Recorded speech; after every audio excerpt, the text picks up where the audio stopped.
Domingo, explodiram várias informações extremamente importantes a respeito da prisão de Jair Messias Bolsonaro, que se você pegar as informações e colocar em perspectiva, você descobre que o que foi justificado na decisão do ilustríssimo Ovo que tudo vê, o dono do Brasil, né, o dono da Xandolândia, vai por terra.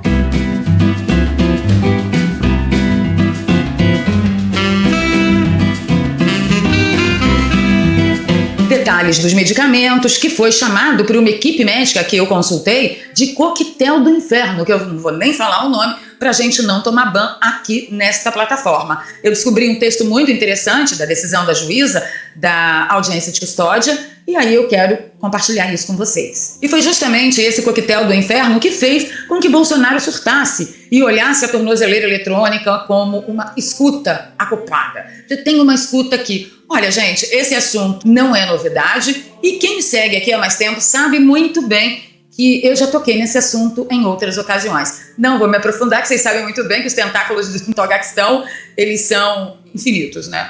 E um outro assunto que me fez sentir uma tremenda palhaça foi a anistia. Vou explicar para vocês por quê.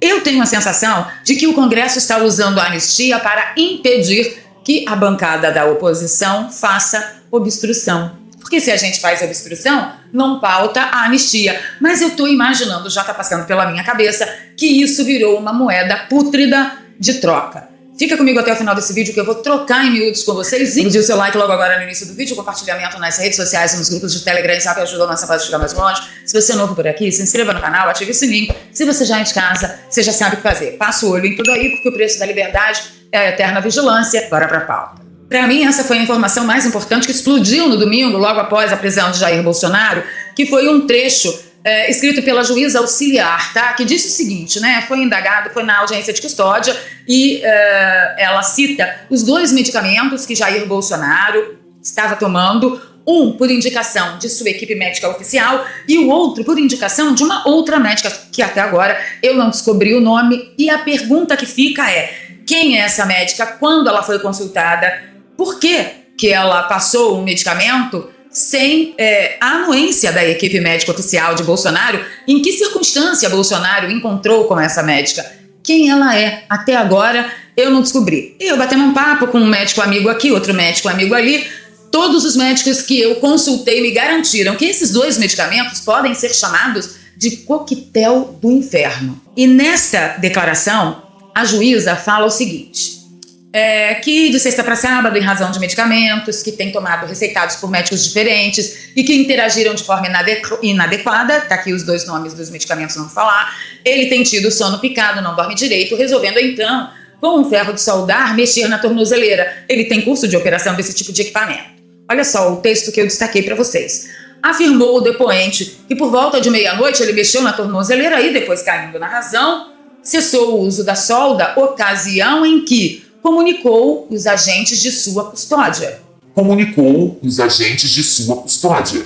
O que ele comunicou? Que ele havia mexido na tornozeleira. Então, essa coisa de que ele tentou violar a tornozeleira eletrônica porque ele estava armando uma fuga e que essa fuga ia acontecer 20 horas depois da violação da tornozeleira, se aproveitando em segurança social, que a vigília de oração pela saúde dele e pela volta da liberdade do Brasil seria causada por Flávio Bolsonaro e os apoiadores de Bolsonaro. Gente, isso aqui joga tudo por terra. Então, o presidente Bolsonaro mexeu na tornozeleira, de repente ele caiu em si, ele foi lá fora, falou para os agentes: fiz merda aqui, mexi na tornozeleira e tal. Foi isso que aconteceu. Pelo menos, eu não vi nenhum agente da Polícia Federal dizer: isto é mentira. Ninguém até agora se pronunciou. Então eu trouxe aqui um post do Sam Puncher, que ele checou com a IA por curiosidade. Isso não é laudo médico, é importante que você que está aqui comigo também entenda que não é laudo médico, mas ele disse: olha, a resposta da IA para a combinação dos 2 medicamentos que Jair Bolsonaro estava tomando é uma combinação bombástica e só deve ser feita em ambiente hospitalar. Por quê? Por quê? Porque dá ruim. Dá ruim. E o Bolsonaro sozinho em casa, estava com a filha, estava com a irmã, Dona Michele estava onde? Estava lutando pelo PL, estava lutando pelo Brasil.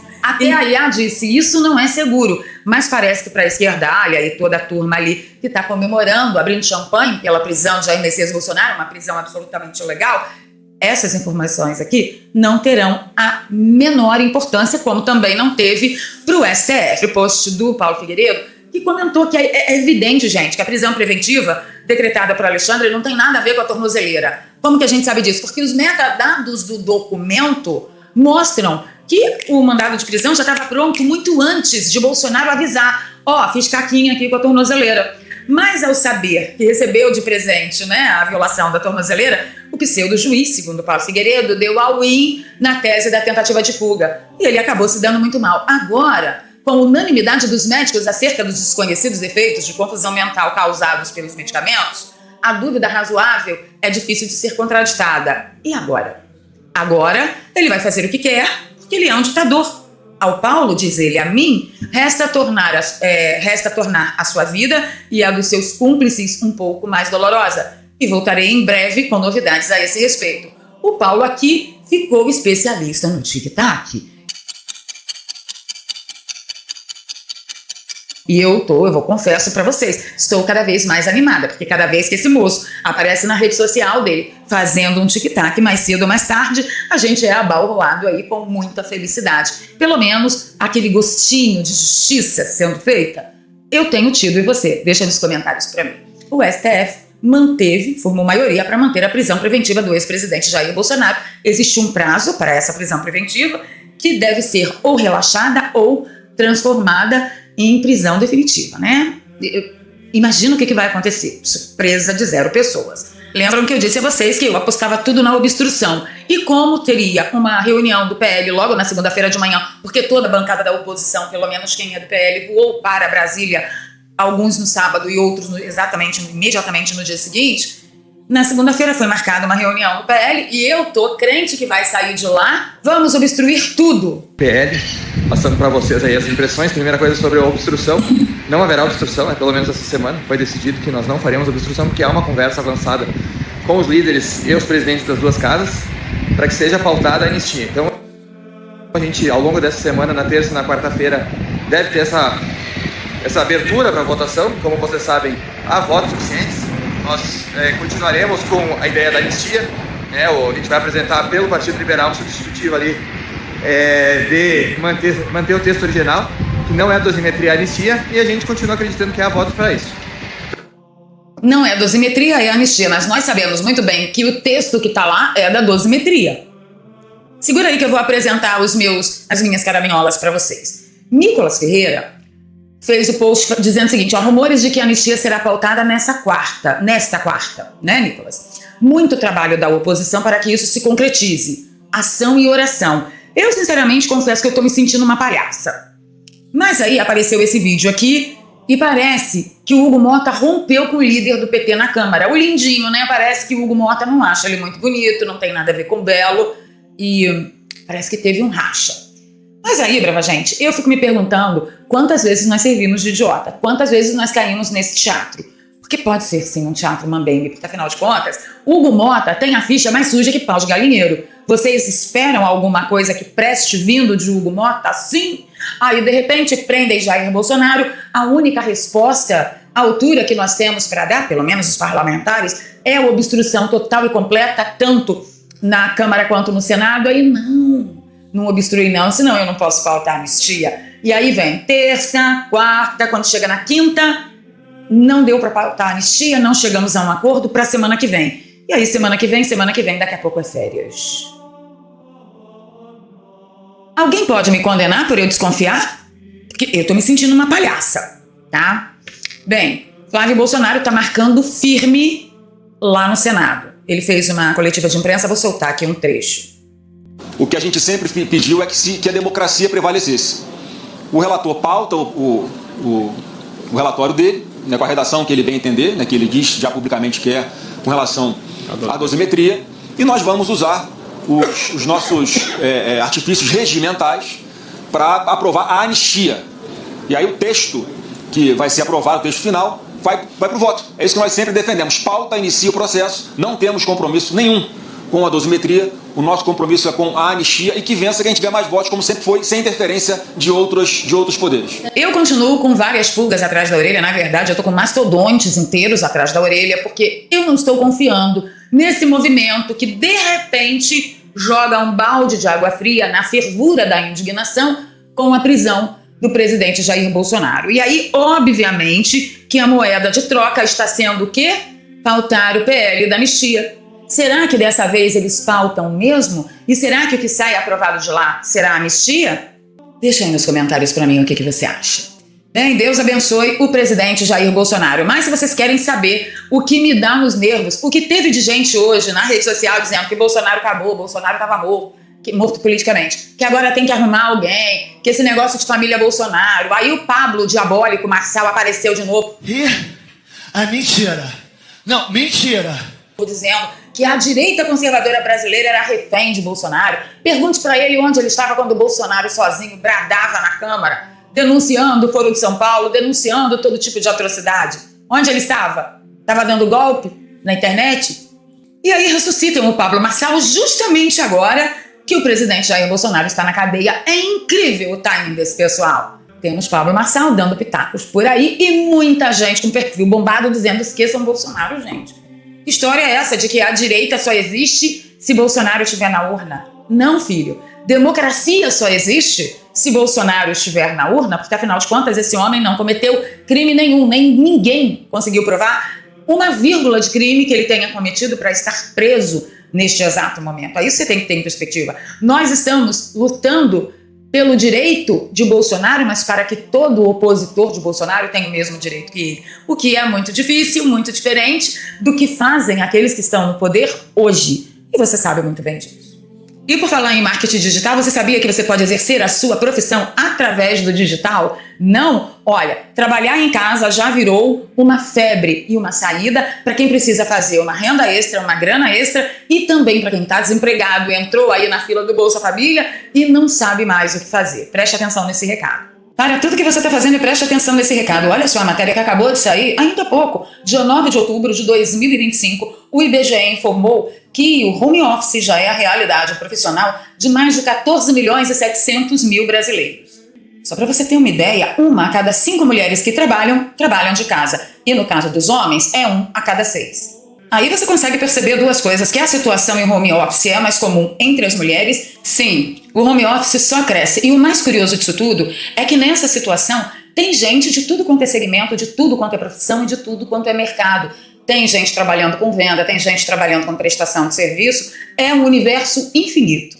Tem gente até ganhando muito bem com plataformas como a Amazon, Magalu e Mercado Livre, que inclusive eu já comentei aqui com vocês sobre as vendas dos produtos que eu faço pela Amazon. Pessoal, para vocês terem ideia do que a gente está falando, as vendas online sem estoque já movimentaram só no ano de 2025 mais de 100 milhões de reais. É um número muito alto. Então sim, tem muita gente trabalhando de casa, mudando de vida e exercendo isso 100% home office. E se esse é o seu sonho, se você também quer aprender como trabalhar de casa, organizar a sua vida, fazer o seu horário, ter liberdade como eu tive de mudar de São Paulo para o Rio de Janeiro mais que urgente para poder socorrer a minha família, então eu super indico para você a Escola de Negócios Digitais do nosso querido amigo Daniel Alvarenga, que também é youtuber de direita, e para acessar a Escola de Negócios Digitais do Daniel Alvarenga é só você clicar no primeiro link que está aqui no comentário fixado e na descrição de todos os nossos vídeos. Clica no link, vai lá no zap do Daniel, diz que você quer entender melhor como que funciona tudo isso. E lá nós vamos liberar para você 3 aulas gratuitas que vai fazer com que você aprenda o que nós estamos falando.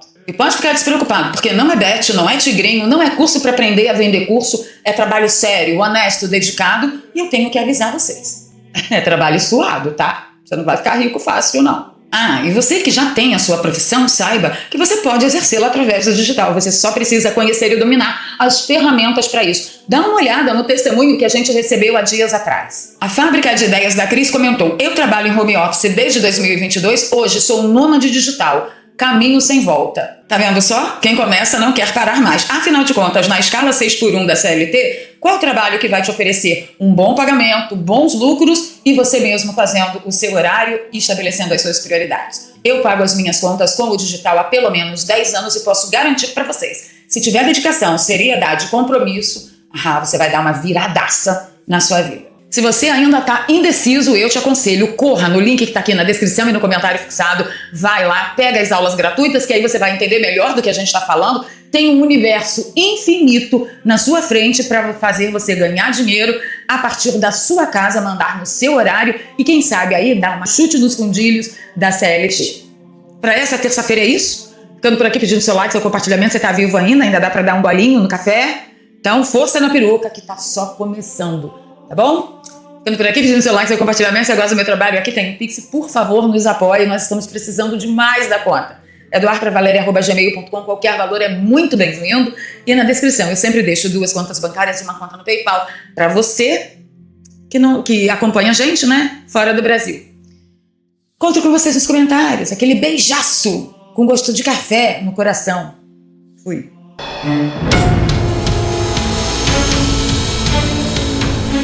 Que Bolsonaro provavelmente só voltará à prisão domiciliar em 2026. Eu avisei no vídeo de ontem que a anistia não seria pautada essa semana, não avisei? Se você não assistiu, é porque a plataforma continua me escondendo de você. Fica comigo até o final desse vídeo, que hoje nós vamos fazer pauta única ou quase única, porque olha, chegar no ponto que nós chegamos e ainda falar de intrigas falacianas beira a loucura. Mas é exatamente disso que se trata quando a gente fala tudo que está envolvendo a prisão de Jair Messias Bolsonaro. E agora mais, a gente tem atualizações pesadas a respeito desse caso, do caso Bolsonaro, a estrada dele, onde ele vai ficar e quanto tempo vai para a prisão domiciliar. Ah não, é rapidinho, só alguns dias, só quer ter a foto dele na Polícia Federal. E agora já estão falando que Bolsonaro provavelmente só voltará à prisão domiciliar em 2026. Fica comigo até o final desse vídeo, porque você precisa analisar com um pouco mais de calma e entender tudo o que está acontecendo. E sim, Bolsonaro tem uma espada de Damocles sobre a sua cabeça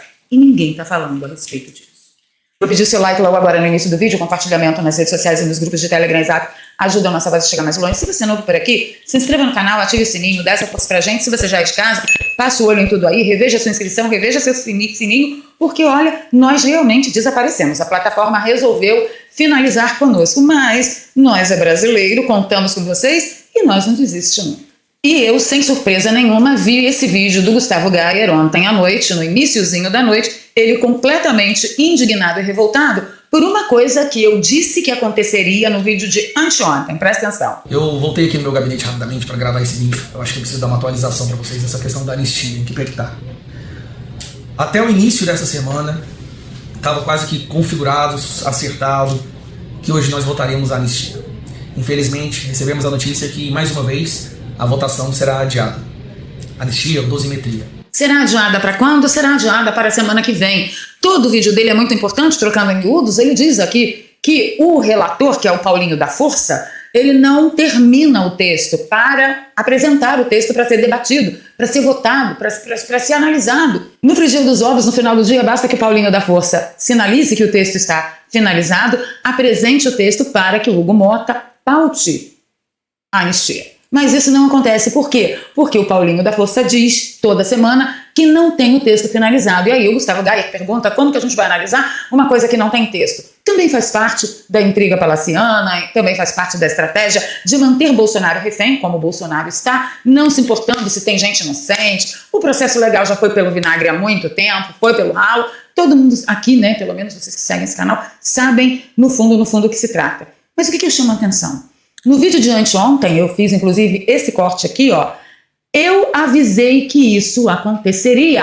Eu tenho a sensação de que o Congresso está usando a anistia para impedir que a bancada da oposição faça obstrução. Porque se a gente faz obstrução, não pauta a anistia. Mas eu estou imaginando, já está passando pela minha cabeça, que isso virou uma moeda pútrida de troca. É isso. O que acontece com essa coisa olha, vamos pautar a anistia essa semana, portanto, bancada da oposição, não se mobilize para fazer obstrução, porque senão, uma vez obstruído, eu não posso pautar a anistia.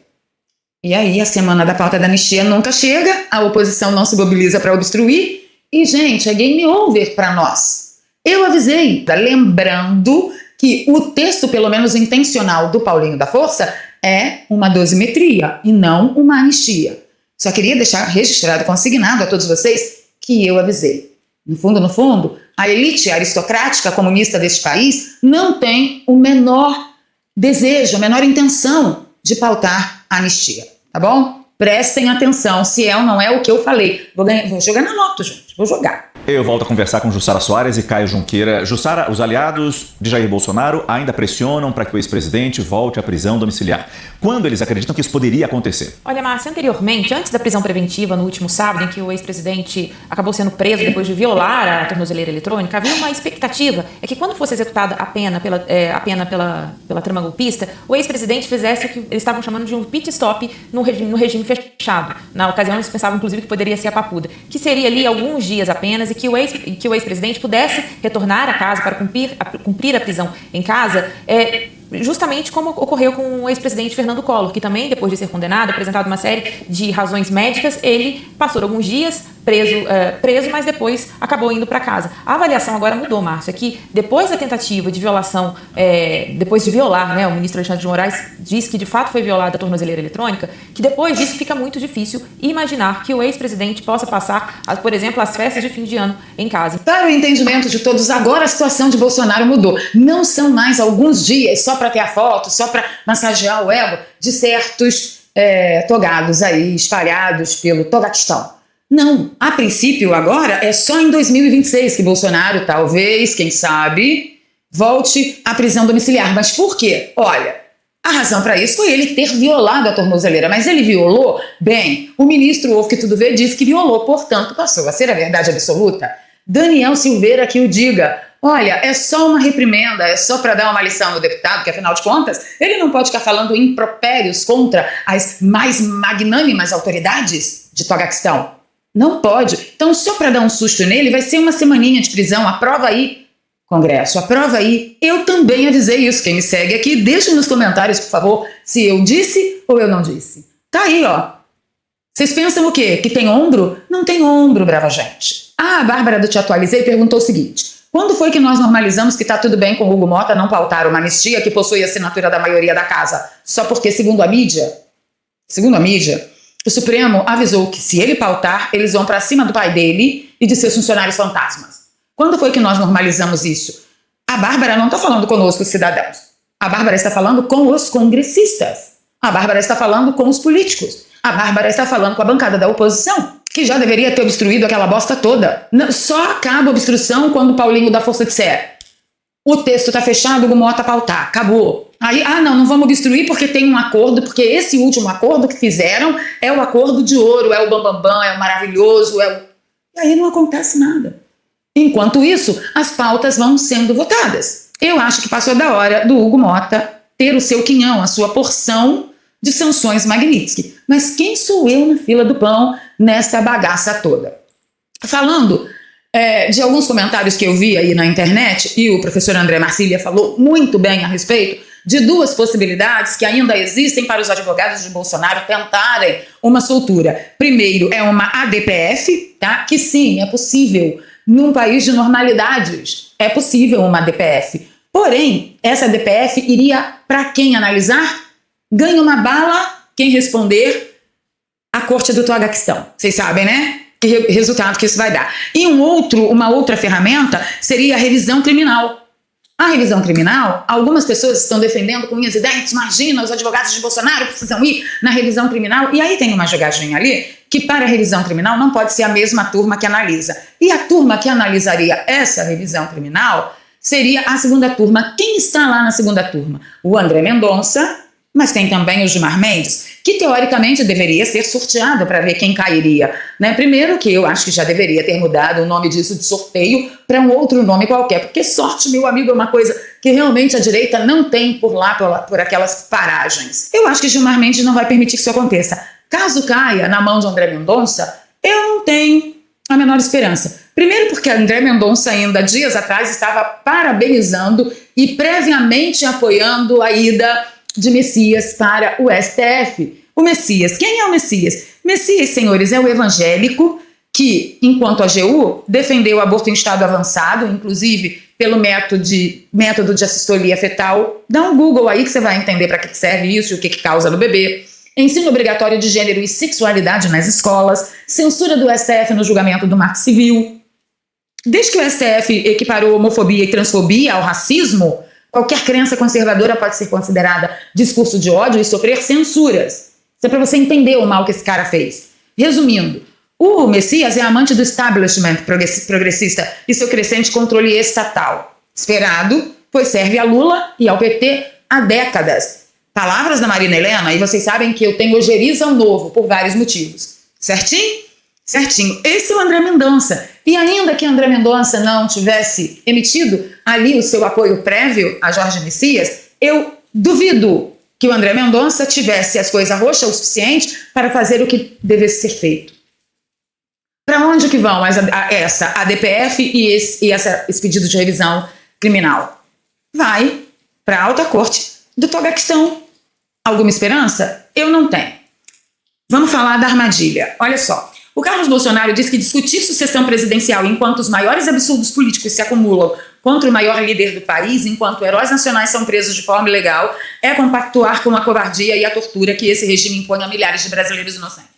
Isso é, na prática, aceitar que em breve a Coreia do Norte deva ser apenas uma irmã, deixa de ser apenas uma irmã ideológica, para se tornar o espelho oficial do Brasil. E é exatamente isso que está acontecendo. Essas várias opções que aparecem com gente falando muito bem, de boníssima aparência, o povo do sapatênis, dizendo que não, tem agora essa opção, não se preocupe, vai ser só a cabecinha, não se preocupem, serão só os dias. Imagina, um homem com histórico médico desse vai entrar e vai voltar para prisão residencial, né? Prisão domiciliar. Olha, lembra de Collor? Collor foi mandado para prisão domiciliar por roncar, né? Por apneia do sono. Senhores, isso é com eles. Conosco, o buraco é muito mais embaixo. Eu preciso lembrar a vocês que General Heleno, General Paulo Sérgio, outros generais e o Almirante Garnier foram presos. E o mais importante de tudo, esses militares de alta patente foram negociados e preservaram. Eles foram preservados. Mas o capitão Bolsonaro levou um chute nos fundilhos das Forças Armadas. A Marinha ontem disse que não tem nada a declarar a respeito da prisão do Almirante Garnier. Você está entendendo o que já está acontecendo no país? Ou o que já aconteceu e você não percebeu? Portanto, sim, o Carlos Bolsonaro tem toda a razão.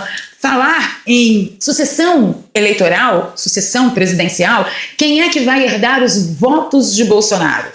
Num momento como esse, é absolutamente inadmissível. Ocorre que, na realidade, sim, nós temos que falar sobre isso. Principalmente porque essa armadilha, essa desgraça que se abateu sobre o nosso país através da vida de Bolsonaro, ela exige que falemos. Porque eles estão colocando Bolsonaro na posição que estão para barganhar com um homem que eles entendem que vão conseguir quebrar.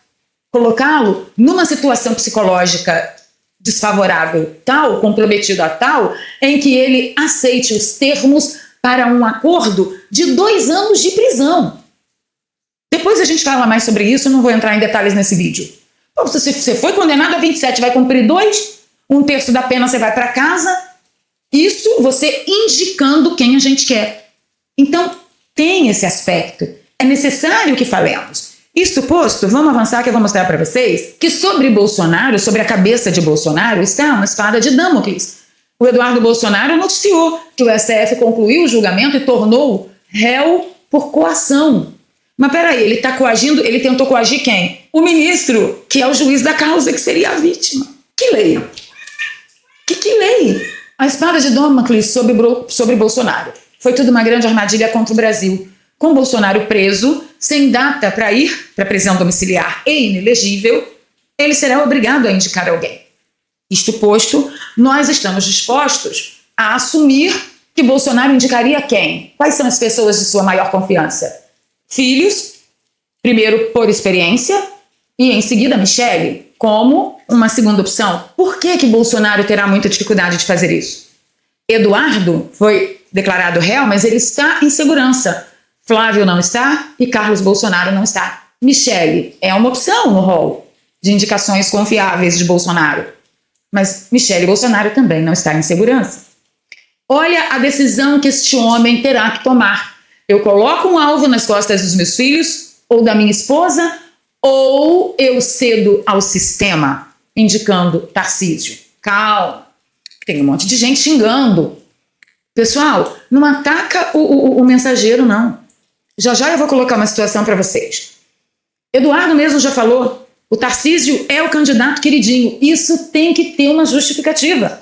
Por que Tarcísio se tornou o candidato queridinho do sistema? Em circunstâncias normais, se Bolsonaro dissesse, olha, eu não tenho mais saúde para continuar, cada filho meu já está encaminhado para os cargos que nós achamos por bem determinar, e sim, estou passando o bastão para Tarcísio. Eu ia em Tarcísio. Agora, nesta condição, se Tarcísio é sabedor ou não, eu não sei, mas certamente para o sistema querer tanto Tarcísio, tem que ter um motivo, e eu desconfio que não seja um motivo muito ortodoxo. Se você discorda de mim, este é o momento para você discordar. Vocês sabem que eu leio e respondo todos os comentários. Faça uso, eu quero saber o que você pensa. Enquanto você faz a sua observação, o Tarcísio participou de um evento onde ele foi questionado sobre a possibilidade dele vir a presidente, receber todos os votos bolsonaristas com a bênção de Jair Bolsonaro, que estaria preso, supostamente inelegível. E ele disse, eu acho que o pessoal está muito ansioso, a gente tem tempo. As peças estão sendo montadas. Fecho aspas. Uma coisa ninguém pode negar. As peças estão sendo montadas. Agora, a gente não tem tempo. A vida de Jair Bolsonaro corre risco da maneira e onde ele está. A vida de um monte de patriota corre riscos. Então não, nós não temos muito tempo assim. Quer saber quanto tempo temos? Pergunte para um dos exilados. Pergunta para o Didi Red Pill, por exemplo, se ele tem muito tempo ainda para sentir ainda mais saudade da mãe dele, que ele não pode vê-la, não pode abraçá-la. Ontem eu fiquei sabendo, numa matéria da Globo, que Tarcísio rejeita vice da família Bolsonaro, pois ele acha que perderia votos e defende seu vice ideal sendo Romeu Zema. Aí tem um monte de gente me xingando no comentário, dizendo, pá, segundo o Globo, que fonte você foi procurar? Gente, eu estou noticiando o que o Globo postou. O Globo postou isso. Pergunta que vocês devem se fazer. Tarcísio já veio a público desmentir? Que eu não vi. Se alguém viu, põe nos comentários para mim, que no vídeo de amanhã eu me retrato. Hoje eu estava conversando com um amigo, ele disse assim, nossa, mas se isso acontecer, eles vão falir o país. É isso. A intenção do establishment é exatamente essa. Sabe por quê? Quando falam em falir país, eles vão falir a mim e a você. Porque a intenção, o plano é acabar com a classe média e ficar dividido em duas classes. Os da elite aristocrata comunista socialista do Brasil e a massa, que vai cada dia mais ficar empobrecida, mais miserabilizada e vai acabar entrando na fila do Bolsa Família. Porque se você tem um bom emprego, prepare-se. Prepare-se, porque a coisa vai ficar tão feia nesse país, tão feia, que você vai pegar o seu salário, o seu bom salário com seus bons penduricalhos e o dinheiro não vai dar para comprar nenhuma cesta básica. Pergunte para um funcionário dos Correios se há 10 anos atrás eles imaginavam que passariam por isso aqui, ó. A gente está tratando um doente terminal com florais de Bach. Tá? Esse plano ele é totalmente descasado no tempo com a necessidade dos Correios. Tudo isso que foi colocado, demissão, venda de imóveis, reestruturação, ele tem efeito a longo prazo, médio prazo, e o Correio está em fase terminal. Então é preciso encarar a realidade. Parceria privada não vai existir. Ninguém vai entrar com dinheiro privado enquanto o governo for controlador. Eu até me pergunto se a privatização é possível nesse momento, dado o tamanho da dívida do Correio. Então eu acho que mais importante é o governo encarar a realidade. Deixa assim, nós estamos com um rombo que pode chegar a 10 bilhões. Para que o nosso ouvinte tenha noção, 10 bilhões de reais no ano é mais que uns 20 dos 30 e tantos ministérios, de orçamento de ministérios que nós temos no Brasil, dada a gravidade da situação. Então, na minha opinião, o governo devia encarar, separar as atividades do Correio de vez, encerrar as atividades de entrega, porque ele não tem competitividade para isso, não há reestruturação e investimento possível para ele recuperar o tempo perdido. Ele perdeu receita em entrega, que era o que financiava parte do serviço postal. E se ele acha que o serviço postal é função essencial, ele tem que se concentrar no serviço postal. E tem que se concentrar e cuidar de uma função social que ele considera importante, porque a maneira que o Correio vem sendo tratado nos últimos 3 anos é de um governo que não dá importância à sobrevivência de um serviço tão importante. E esse serviço pode ser concedido à iniciativa privada, ele não precisa ser feito diretamente pela União. Tá? Então, acho que a gente tem que encarar a realidade como ela é, crua, difícil, uma situação que, para mim, é irrecuperável no Correio. E tem uma dívida, que em algum momento vai ter que ser assumida pela União. Você não consegue privatizar uma empresa com esse tamanho de dívida. Já tivemos casos no passado onde a União teve que assumir a dívida para passar para a iniciativa privada. Por exemplo, a Rede Ferroviária Federal. Então a gente está muito atrasado numa abordagem de salvamento daquilo que o governo acha que é essencial. Eu acho que pode conceder para a iniciativa privada. Mas que a dívida vai parar no colo da União, isso tem dúvida. Mesmo o empréstimo de 20 bilhões, ele é impagável. Não tem recurso. O Correio não vai gerar recurso para pagar esse empréstimo. Ele vai acabar no colo da União de todos nós. Os funcionários do Correio, que tinham certeza que tinham estabilidade no emprego, a aposentadoria garantida, porque pagaram a vida inteira a aposentadoria, e essas pessoas vão fazer o quê?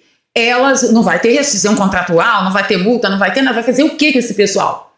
O quê? Todo mundo desempregado. Bem, eles eu não sei. Você ainda pode dar um jeito na sua vida, dar uma olhada nesse recado. Para tudo que você está fazendo e preste atenção nesse recado. Olha só a matéria que acabou de sair, ainda há pouco. Dia 9 de outubro de 2025, o IBGE informou que o home office já é a realidade profissional de mais de 14 milhões e 700 mil brasileiros. Só para você ter uma ideia, 1 a cada 5 mulheres que trabalham de casa. E no caso dos homens, é 1 a cada 6. Aí você consegue perceber duas coisas, que a situação em home office é mais comum entre as mulheres. Sim, o home office só cresce. E o mais curioso disso tudo é que nessa situação tem gente de tudo quanto é segmento, de tudo quanto é profissão e de tudo quanto é mercado. Tem gente trabalhando com venda, tem gente trabalhando com prestação de serviço. É um universo infinito. Tem gente até ganhando muito bem com plataformas como a Amazon, Magalu e Mercado Livre, que inclusive eu já comentei aqui com vocês sobre as vendas dos produtos que eu faço pela Amazon. Pessoal, para vocês terem ideia do que a gente está falando, as vendas online sem estoque já movimentaram só no ano de 2025 mais de 100 milhões de reais. É um número muito alto. Então sim, tem muita gente trabalhando de casa, mudando de vida e exercendo isso 100% home office. E se esse é o seu sonho, se você também quer aprender como trabalhar de casa, organizar a sua vida, fazer o seu horário, ter liberdade como eu tive de mudar de São Paulo para o Rio de Janeiro mais que urgente para poder socorrer a minha família, então eu super indico para você a Escola de Negócios Digitais do nosso querido amigo Daniel Alvarenga, que também é youtuber de direita. E para acessar a Escola de Negócios Digitais do Daniel Alvarenga é só você clicar no primeiro link que está aqui no comentário fixado e na descrição de todos os nossos vídeos. Clica no link, vai lá no Zap do Daniel, diz que você quer entender melhor como que funciona tudo isso. E lá nós vamos liberar para você 3 aulas gratuitas que vai fazer com que você aprenda o que nós estamos falando. E pode ficar despreocupado, porque não é bet, não é tigrinho, não é curso para aprender a vender curso, é trabalho sério, honesto, dedicado, e eu tenho que avisar vocês. É trabalho suado, tá? Você não vai ficar rico fácil, não. Ah, e você que já tem a sua profissão, saiba que você pode exercê-la através do digital. Você só precisa conhecer e dominar as ferramentas para isso. Dá uma olhada no testemunho que a gente recebeu há dias atrás. A Fábrica de Ideias da Cris comentou: eu trabalho em home office desde 2022, hoje sou nômade digital. Caminho sem volta. Tá vendo só? Quem começa não quer parar mais. Afinal de contas, na escala 6x1 da CLT, qual o trabalho que vai te oferecer um bom pagamento, bons lucros e você mesmo fazendo o seu horário e estabelecendo as suas prioridades? Eu pago as minhas contas com o digital há pelo menos 10 anos e posso garantir para vocês, se tiver dedicação, seriedade e compromisso, você vai dar uma viradaça na sua vida. É uma forma de você conseguir driblar a crise. Por quê? Porque o seu dinheiro vem de várias partes do Brasil, sem contar que você pode estabelecer renda em dólar. Basta que você conheça a ferramenta, então não perde tempo. Clica aqui no link da descrição e no comentário fixado. Vai lá, assiste as 3 aulas que o Daniel Alvarenga vai te liberar e você vai entender melhor do que eu tô falando. E pode acreditar, isso vai virar a chave da sua vida. E conta pra mim o que você achou desse panorama que eu passei pra você da espada de Damocles sobre a cabeça de Bolsonaro. Qual seria a solução? Se você tem uma outra ideia execuível, deixa nos comentários pra mim. Agradecendo muito a sua audiência, eu vou ficando por aqui, pedindo seu like, seu compartilhamento. Você sabe todas as coisas que você pode fazer aí. Se você gosta do meu trabalho, aqui tem um pix, é doarpravaleria@gmail.com. Toda contribuição de qualquer valor é muito bem-vinda. Encontro com vocês nos comentários. Beijo no coração. Fui.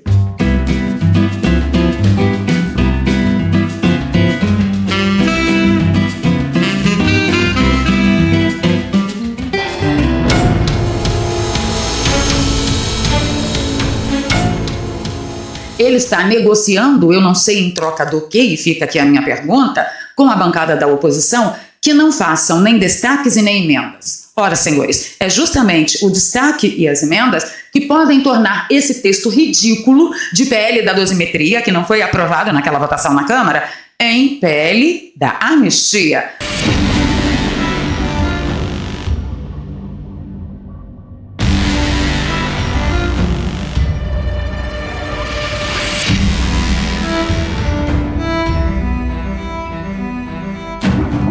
Eu só preciso fazer um adendo aqui a vocês com essa coisa de PL de dosimetria, que não foi nem votado na Câmara, não era nem para isso estar sendo cogitado, mas, enfim, né, a gente vive num país de bandidos, mais demais.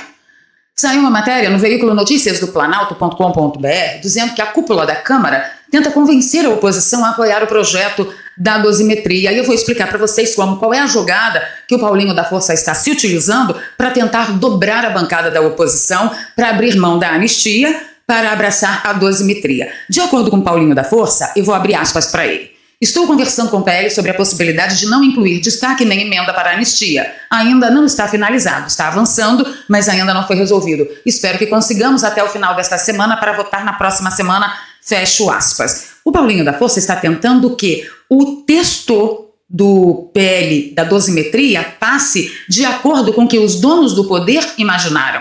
Não tem anistia, é dosimetria. E vocês sabem que isso é atribuição do judiciário, jamais do legislativo. Os bolsonaristas, segundo a matéria, planejam dar destaque ao relatório que propõe redução de penas, ainda a ser apresentado pelo Paulinho da Força e durante a votação no plenário, apresentar uma emenda que torne o projeto original do Marcelo Crivella, que propõe anistia ampla. O Paulinho da Força, junto com os poderosos, fizeram um texto que se tornou, transformou o PL da anistia, que foi o que foi aprovado na Câmara, em PL da dosimetria, e para garantir que esse texto vá até o final, ele está negociando, eu não sei em troca do quê, e fica aqui a minha pergunta, com a bancada da oposição, que não façam nem destaques e nem emendas. Ora, senhores, é justamente o destaque e as emendas que podem tornar esse texto ridículo de PL da dosimetria, que não foi aprovado naquela votação na Câmara, em PL da anistia. Mas aí o Paulinho da Força está segurando o texto e dizendo que não estamos entrando num acordo. Por quê? Porque ele quer impedir que o PL da anistia seja realmente, possua mesmo o texto de um PL da anistia. Fora isso, a matéria ainda comenta que alguns membros do PL mostram abertura para o acordo que promove uma versão mais branda do projeto com redução de penas. Quem disse que um texto com redução de penas transforma o projeto em mais brando? Não existe essa possibilidade para nós. Como disse o deputado Marcos Colom, algum tempo atrás, a anistia é o que nós engolimos com muita dor no peito, com muita dor na consciência. Aqui nessa casa funciona assim, você vê numa ponta o PT que quer deixar todo mundo na cadeia e Vossa Excelência acredita que nós queremos anistia. O primeiro erro está aí. Nós não queremos anistia. Nós toleramos a anistia ampla, geral e restrita porque é o único remédio jurídico para sanar esse absurdo. Eu poderia elencar para o senhor quais os princípios de direito penal, processual penal e direito constitucional que foram lesados. Eu sou professor disso há mais de 20 anos. No entanto, a gente iria até amanhã. Eu desafio qualquer jurista do Brasil, citar sequer um que não foi desrespeitado, a começar do promotor natural. Agora, como nós vamos aceitar a diminuição da pena, chame-se lá do que quiser, se o Supremo sequer observou os princípios de direito penal, processual penal e constitucional vigentes, como a Bia citou, da consunção, da absorção, um ato implicou em uma dezena de crimes. Isso não acontece nem para traficante, nem para latrocida, nem para homicida. Como? Efeitos sequer apontados para um indivíduo não foram observados, não há individualização da conduta. Tem sujeitos condenados a mais de 14 anos porque fizeram um vídeo do gramado. Não houve, fulano quebrou um microfone, Beltrano quebrou uma vidraça. Os processos são terrivelmente nulos e eu não estou entrando nem na fraude que o Tagle da Ferro aponta, estou apontando apenas requisitos formais. Então não pense, Vossa Excelência, que a anistia é o ápice do que nós queremos. A anistia é um desrespeito em relação à ordem constitucional. A anistia é o reconhecimento de que essas pessoas em tese teriam cometido algum delito, mas não cometeram. Houveram uns e outros que quebraram isso ou aquilo. Individualize. O Supremo tem câmeras, o direito processual penal e a persecução penal impõe que o Estado demonstre sem equívoco alguma culpa, pois senão não haverá Estado de Direito. Ou nós barramos esse desrespeito ao devido processo legal, ou nós estaremos assassinando o Estado de Direito. Vossa Excelência entenda que a anistia é sim o mínimo aceitável dentro desse processo e não existe outra que não a ampla, geral e restrita. Isso é apenas uma redundância. Porque o ideal para toda essa celeuma que aconteceu no Brasil, essa grande armadilha do sistema contra o povo brasileiro, o ideal, o justo, o honesto, é cancelamento de todas as ações, como se nunca tivessem acontecido. Então a anistia é o que nós suportamos. Agora eles vêm com o PL de dosimetria, ainda tentando fazer acordo para não ter nem destaque e nem emendas. De novo fica a pergunta, se existe um acordo, tem um toma lá da cá. Nós aprovamos isso e eles entregam o que pra gente? O que você acha? Deixa nos comentários para mim. Ainda aqui na matéria diz que uma das propostas, ainda não definitiva, visa diminuir as penas e unificar os crimes de golpe de Estado e abolição violenta da democracia, porque isso já deveria acontecer por lei, mas enfim, além de reduzir as penas para crimes de dano qualificado e dano ao patrimônio histórico. Assim, a pena de Bolsonaro, por exemplo, diz o texto da matéria, Bolsonaro, que nem no local estava na Disney, a pena de Bolsonaro pelo caso de golpe poderia ser reduzida para algo entre 7 e 11 anos. Mas o que realmente vale destaque nessa bagunça toda é o projeto do senador Carlos Viana, ele é do Podemos de Minas Gerais e é líder da oposição no Senado, junto com Rogério Marinho, eles avançam uma proposta que reduziria ainda mais as punições. Segundo Carlos Viana, um pedido de urgência que poderia acelerar a votação no plenário já tem assinaturas suficientes para análise, embora ainda precise ser votado. Com essa proposta, Bolsonaro poderia ser condenado a 6 anos ao invés dos atuais 27, o que tiraria o Bolsonaro do regime fechado inicialmente, já que apenas condenados com mais de 8 anos cumprem pena nesse regime de início. O projeto do Carlos Viana e a urgência foi solicitada por Rogério Marinho e a iniciativa foi apresentada no mesmo dia em que a prisão de Bolsonaro foi decretada no âmbito do caso do golpe. Eu queria colocar em perspectiva com vocês um exercício de raciocínio que é assim, olha, é inadmissível acusar Bolsonaro do que quer que seja. É inadmissível que ele tenha sido condenado sem uma única prova sequer. Mas, já que o sistema fez o que fez, como que nós aqui podemos correr por fora? Já que a realidade dele é cumprir 27 anos em regime fechado, vamos tentar fazer, pelo menos, que ele cumpra menos tempo em regime aberto. E assim nós somos sendo conduzidos para um abismo onde lei, justiça, equidade não existem. Existe apenas a tentativa do jeitinho brasileiro para que o sistema se mantenha exatamente com o mesmo status quo que os donos do poder desejam. Veja que neste texto que eu li para vocês, não está falando do retorno da elegibilidade de Bolsonaro. E é exatamente nisso que nós nos reduziremos. A salvar a vida de Bolsonaro para que Bolsonaro não corra o risco de morrer na cadeia e também para estender os tentáculos de um benefício para os injustiçados do 8 de janeiro, nós acataremos que Bolsonaro continue inelegível. Eu acho que vale a pena dizer que é uma inelegibilidade totalmente injusta. Encontro com vocês nos comentários. Beijo no coração. Fui.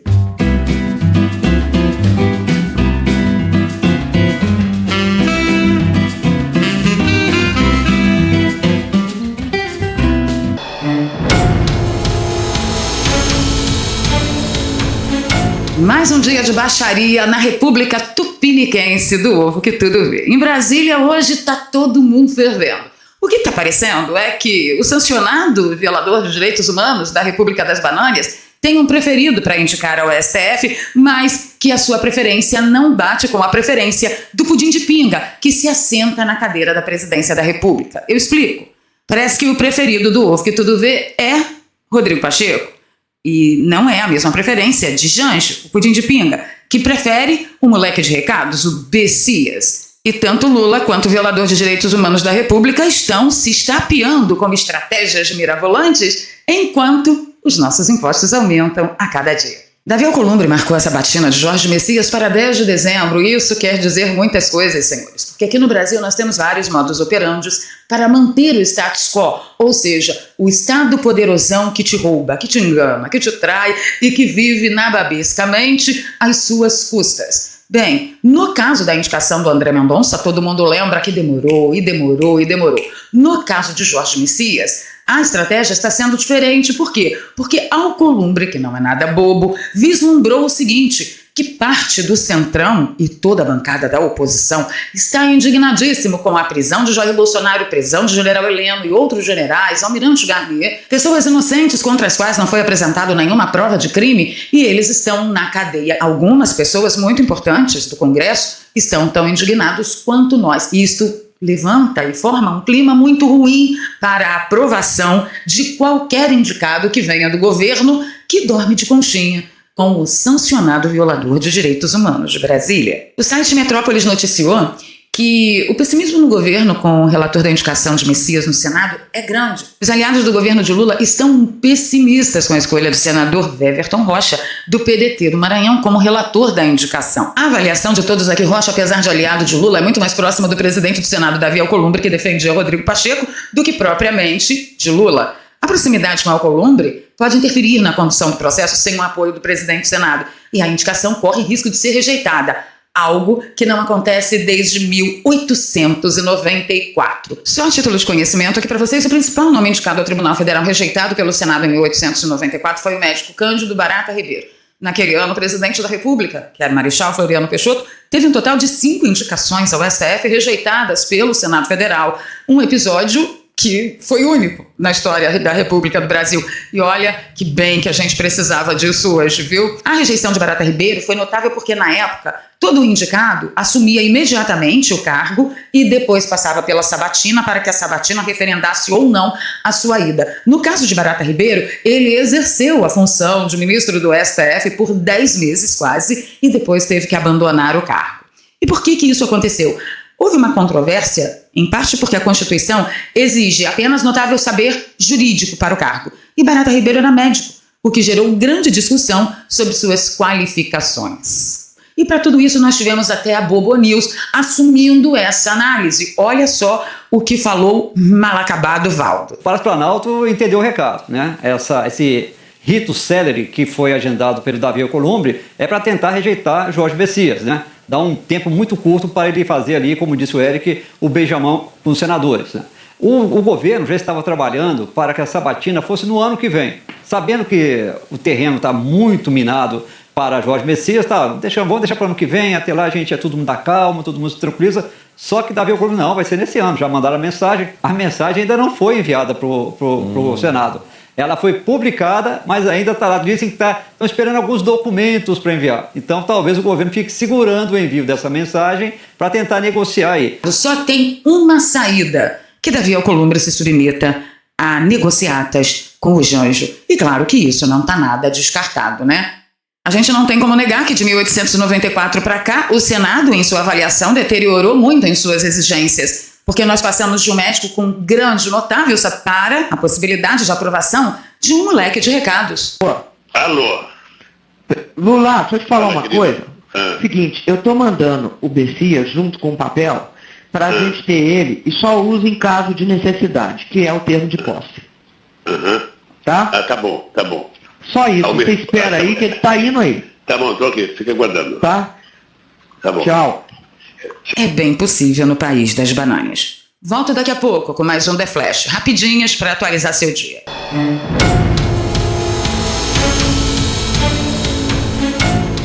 Anotem.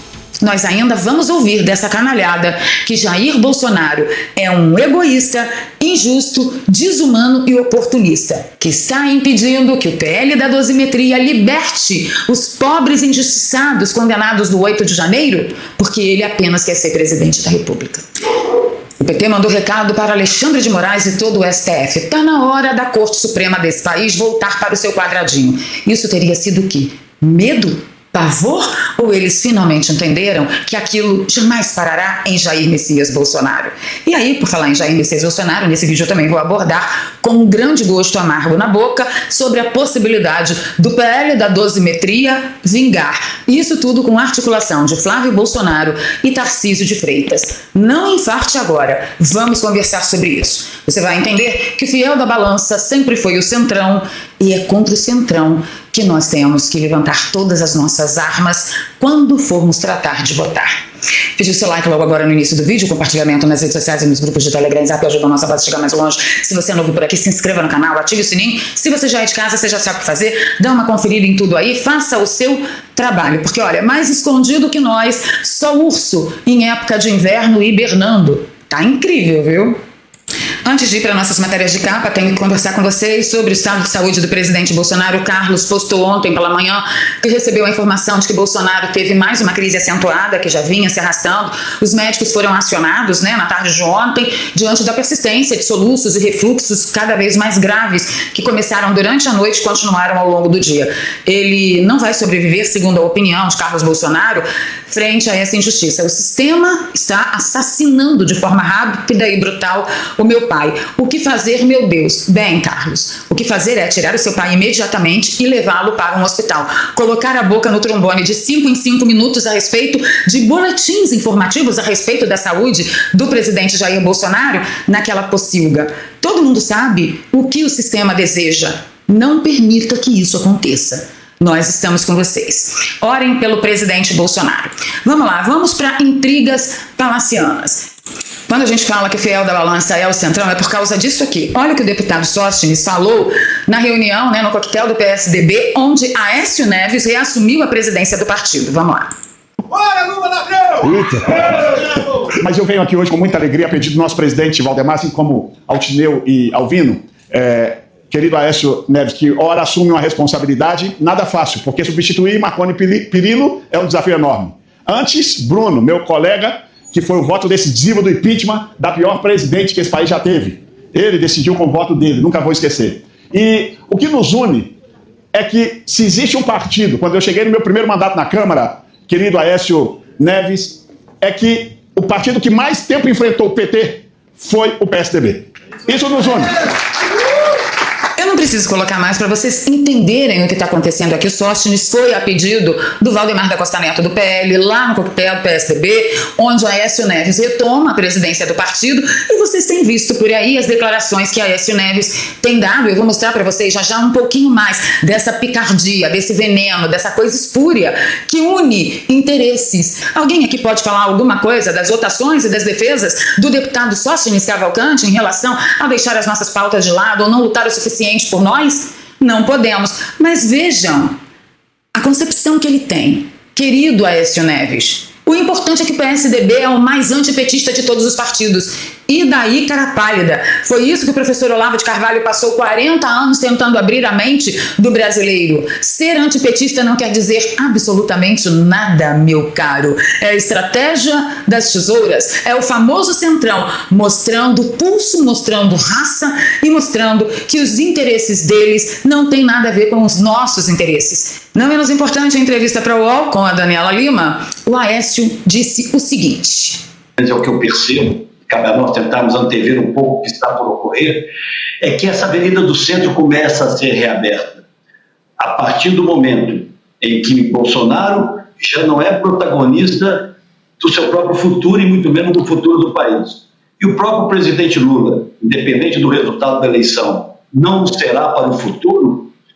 O PSDB reencontra o seu leito natural, o seu espaço de um partido. Bolsonaro não é mais protagonista? Só faltou ele mandar um graças a Deus. Diga pra mim, você que tá aqui comigo, o que você sente como cidadão pagador de impostos quando você ouve um cretino desse, num entusiasmo desse, dizer Bolsonaro não é mais protagonista do futuro da própria vida e muito menos do país, e por causa disso abre-se um novo caminho para o Centrão, para o centro. Sem o cara dizer que, olha, Bolsonaro não é mais protagonista porque ele foi injustiçado, ele sofreu uma perseguição.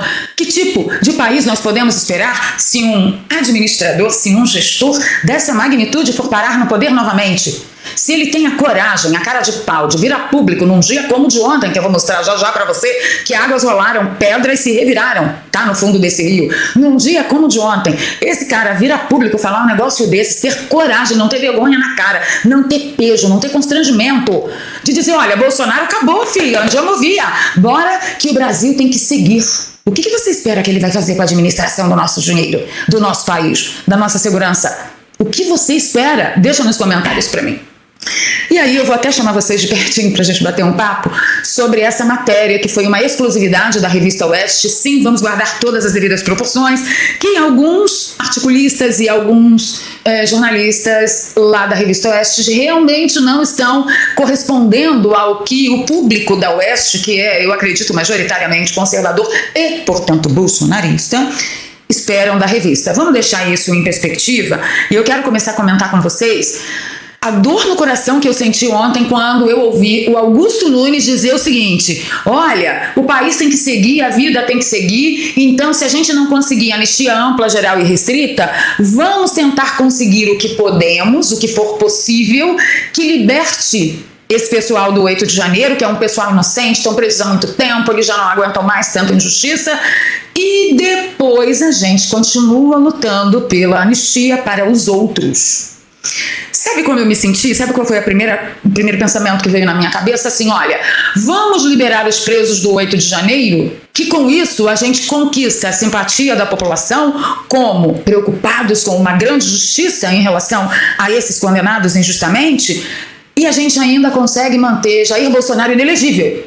Foi assim que eu me senti, eu não sei como. Você se sente? Deixa aí nos comentários para mim. Saber que Tarcísio e Flávio Bolsonaro estão articulando a aprovação do PL da dosimetria, e por isso eu abri esse vídeo comentando com vocês que o PL da dosimetria vai vingar. Então, eu avisei ontem para vocês, no vídeo de ontem de manhã, que o PL da dosimetria propunha as penas mais altas caírem para 2 anos, e aí 2 anos Bolsonaro vai cumprir em casa. Vejam só, para quem foi condenado a 27 anos de prisão, cumprir só 2 e em casa é um grande ganho. Mas por trás disso está a intenção do sistema de manter o presidente Jair Bolsonaro inelegível. Alguma coisa deve estar para acontecer em 2026, porque eles estão chegando às raias da loucura para manter Bolsonaro fora da corrida presidencial. Eu já cheguei. Você pode se perguntar, mas Valéria, se é o PL da dosimetria, o que Flávio Bolsonaro está fazendo nesse meio? Eu tenho certeza que ele prefere estar dentro dessa articulação, porque ele viu que o Centrão se fechou em ostra e declarou guerra contra o PL e contra o PT. Flávio Bolsonaro falou o quê? Eu vou deixar a vida do meu pai na mão desses loucos que só querem mantê-lo fora da corrida presidencial? Eu quero estar dentro, eu quero saber das raízes das articulações. E eu me sinto muito mais segura que isso esteja sendo articulado com a presença de Flávio Bolsonaro. Mas sim, o PL da dosimetria vai vingar. E a gente vai ter que amargar isso, a gente vai ter que engolir isso. Por quê? Porque o fiel da balança é o Centrão. Nós não temos 300 parlamentares, por exemplo, 300 deputados na Câmara que são conservadores e que votam com a direita. Nós temos 100. Os outros 200 votam de acordo com suas prerrogativas de interesses. E interesses, na maioria do tempo, nem tão ortodoxos assim quanto a gente imagina ou espera. Anotem. Nós ainda vamos ouvir dessa canalhada que Jair Bolsonaro é um egoísta, injusto, desumano e oportunista, que está impedindo que o PL da dosimetria liberte os pobres injustiçados condenados do 8 de janeiro, porque ele apenas quer ser presidente da República. Parece que o PT está mandando algum tipo de recado para o STF. Isso tudo por quê? Porque o Centrão se fechou em ostra dessa vez junto com o PL para não aprovar a indicação de Luiz Inácio Cachaça da Silva para o STF. O senhor garoto de recados, o ilustríssimo Bessias. Porque você lembra que o Ovo que Tudo Vê foi indicado por Temer, que é o pai do Centrão, o pai da estratégia das tesouras, junto com Fernando Henrique Cardoso? Você não esqueceu disso, né? E aí, o Ovo que Tudo Vê, de lá de cima, né, do seu altar, do seu trono, ele disse assim, opa, o PT está conquistando maioria nas indicações aqui. Eu não posso permitir isso, porque senão nós ficamos em minoria e aí a gente pode ter muitos problemas. Eu vou me movimentar. E se movimentou tão eficazmente que sim, o Centrão, que sempre é o fiel da balança, foi para o lado do PL e dos conservadores e disse, estamos juntos nessa luta. Diante disto, parece que o PT usou a sua horda de jornalistas carinhosos para dar um recado ao STF com essa matéria da Malu Gaspar, que disse, depois de superar o golpismo, Brasil precisa enfrentar a falta de limites do Supremo. Opa! Aqui nós temos muitas camadas de análise. Ela está dizendo que primeiro houve o golpismo, ela concorda com o STF por isso. Porém, o que foi feito para superar o golpismo foi falta de limite. E que o Supremo não ouse praticar essa falta de limite com quem sobrou. Porque, na verdade, eles, como revolucionários, sabem muito bem que é exatamente isso que acontece. Chama-se expurgo e aconteceu bastante lá na União Soviética depois que Stalin se consolidou no poder. Primeiro o inimigo e depois os aliados que me ajudaram a chegar ao poder de forma desonesta. Porque, afinal de contas, se eles acompanharam toda a minha desonestidade, eles são uma prova ambulante viva contra mim. Anotem. Bem, ela diz o seguinte, ó. Ainda fios soltos a puxar se, porventura, mudar o contexto político-jurídico abrindo espaço para tentar anular o caso, como se fez na Lava Jato com sucesso. Diz ela que existe sim uma possibilidade, mas que tem fios soltos ainda. Há até uma versão golpista da Vaza Jato com mensagens nada abonadoras para Moraes. Os excessos dele, porém, não tornam menos concreto o golpismo de Bolsonaro. Da mesma forma que os desvios de Moro não apagaram a corrupção revelada pela Lava Jato. O que deveria preocupar é que o Supremo fez com o salvo-conduto recebido. Sentiu, não é, bobinha? O inquérito das fake news, ou do fim do mundo, é simbólico. Foi aberto em 2019 por Dias Toffoli, inconformado com uma reportagem a respeito da investigação da Receita Federal sobre sua mulher e a mulher de Gilmar Mendes, ambas advogadas. Inclusive, no meu último canal que foi derrubado, tinha uma matéria, mas assim, tricotando ponto a ponto sobre esse buziles aqui. Ambas advogadas. Toffoli entregou a investigação a Moraes sem sorteio e contra a Procuradoria-Geral da República, que defendeu o arquivamento. Uma das ideias que passaram a ser repetidas nos últimos dias é que, fim do julgamento, está na hora do Supremo voltar para o seu quadrado, ser mais contido, exercer mais comedimento. Será que ela está querendo dizer para o Supremo exercer mais a lei? Tomar decisões de acordo com a Constituição Federal? Não sei, uma pergunta. Embutido no raciocínio está o reconhecimento de que o Tribunal Alexandre de Moraes, em especial, foi além de suas atribuições em vários momentos. E tudo bem, porque foi por uma boa causa. Tirar Bolsonaro da corrida presidencial, condenar gente inocente, fazer com que jornalistas tivessem que sair do país para poder conseguir sobreviver do seu próprio trabalho, do seu próprio ofício, do ofício de suas próprias mãos. Tudo bem! Você entende que você não odeia bastante essa gente? Vamos lá. O debate sobre até onde Moraes e o Supremo falharam é importante e ainda durará algum tempo. Decisões monocráticas e de ofício sem ouvir previamente o Ministério Público, prisões preventivas por meses sem acusação formal, a morte na cadeia de um réu que poderia ter ido para casa de tornozeleira, a manobra que transferiu a turma e tirou do plenário o julgamento do ex-presidente serão sempre apontadas como máculas no processo. E aí eu tenho que fazer um adendo para você entender que essas máculas do processo podem anular o processo, ou pelo menos deveriam poder, porque é assim que diz a nossa Constituição e a nossa lei. A prisão definitiva de Jair Bolsonaro e dos generais da trama golpista é uma prova da força da nossa democracia. Isso não é prova da força da democracia, isso é prova de que a lei foi jogada no lixo e a força da ilegalidade passou a tomar lugar na mais alta corte do país.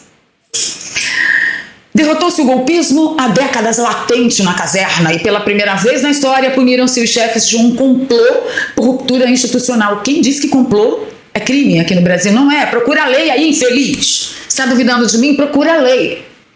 Ela continua. Está posto que no Brasil atentar contra o regime democrático pode sair muito caro. Mas o ciclo que se encerra com essas prisões também prova que a depuração democrática é uma tarefa que nunca termina e não estará completa sem uma revisão profunda do papel do judiciário. O que você quer dizer? Que o judiciário também pode ajudar a ferir a democracia? O judiciário pode ser antidemocrático? Cuidado, hein? Porque de repente o Duneida pode parar um Uber Black na sua porta. Mas o ciclo que se encerra com essas prisões também prova que a depuração democrática é uma tarefa que nunca termina. E não estará completa sem uma revisão profunda do papel do judiciário. Esta é a parte 1. E tem a parte 2. Espera aí que fica pior.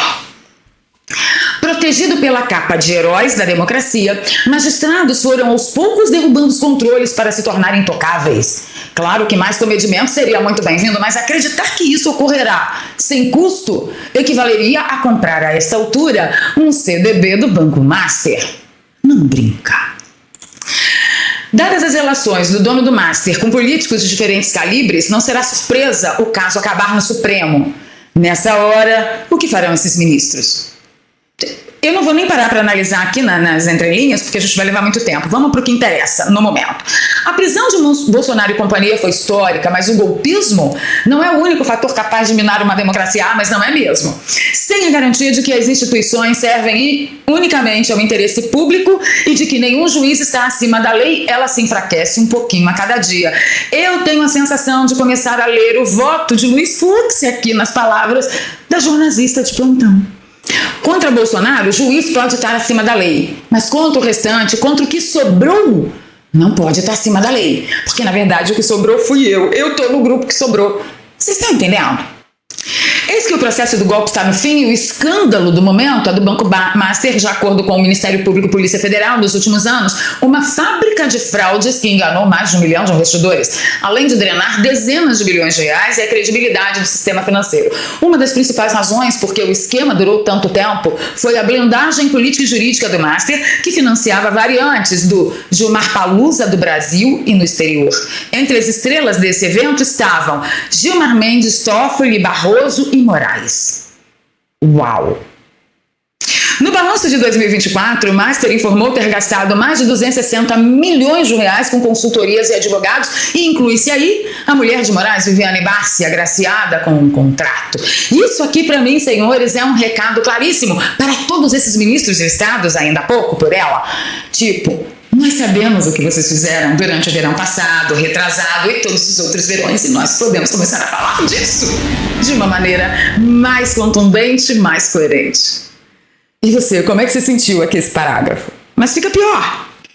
Vitaminado pelo combate ao golpismo, em agosto de 2023, os ministros também mudaram as regras para permitir que juízes de todo o país pudessem atuar em processos dos escritórios de advocacia de seus parentes. Foi um liberou geral para a promiscuidade do judiciário, considerando que ao menos 7 dos 11 ministros têm parentes em escritórios que cobram fortunas para representar interesses junto ao Supremo. Foi uma decisão em causa própria que, numa canetada, jogou por terra noções de republicanismo vigentes no mundo todo. Quem criticasse, porém, era implicante ou pior, golpista. Você tá de sacanagem que você está repetindo o nosso discurso? Será que agora eles vão começar a falar que todo esse povo acusado de golpe está sendo acusado de golpe só porque criticou as ilegalidades de supostamente certos ministros? Ou ela vai continuar com a cara de pau de dizer: eles, bolsonaristas, são mesmo golpistas, mas os outros são só implicantes? Militares consideram que a página virou, mas falta o STF abandonar o excepcionalismo que poderia ter sido feito contra Jair Bolsonaro. Contra Bolsonaro, contra bolsonaristas, contra o conservadorismo, contra o cristianismo, é permitido. Mas agora que se trata de nós, que sobramos, contra nós não. Vamos debater este caso. Eu vou ficando por aqui pedindo seu like, seu compartilhamento. Se você gosta do meu trabalho, aqui tem um Pix. Por favor, apoie o nosso projeto. Seja um apoiador recorrente, a gente está precisando bastante. E é isso. No frigir dos ovos, quem você acha que vai ganhar essa queda de braço? O PT ou o Centrão?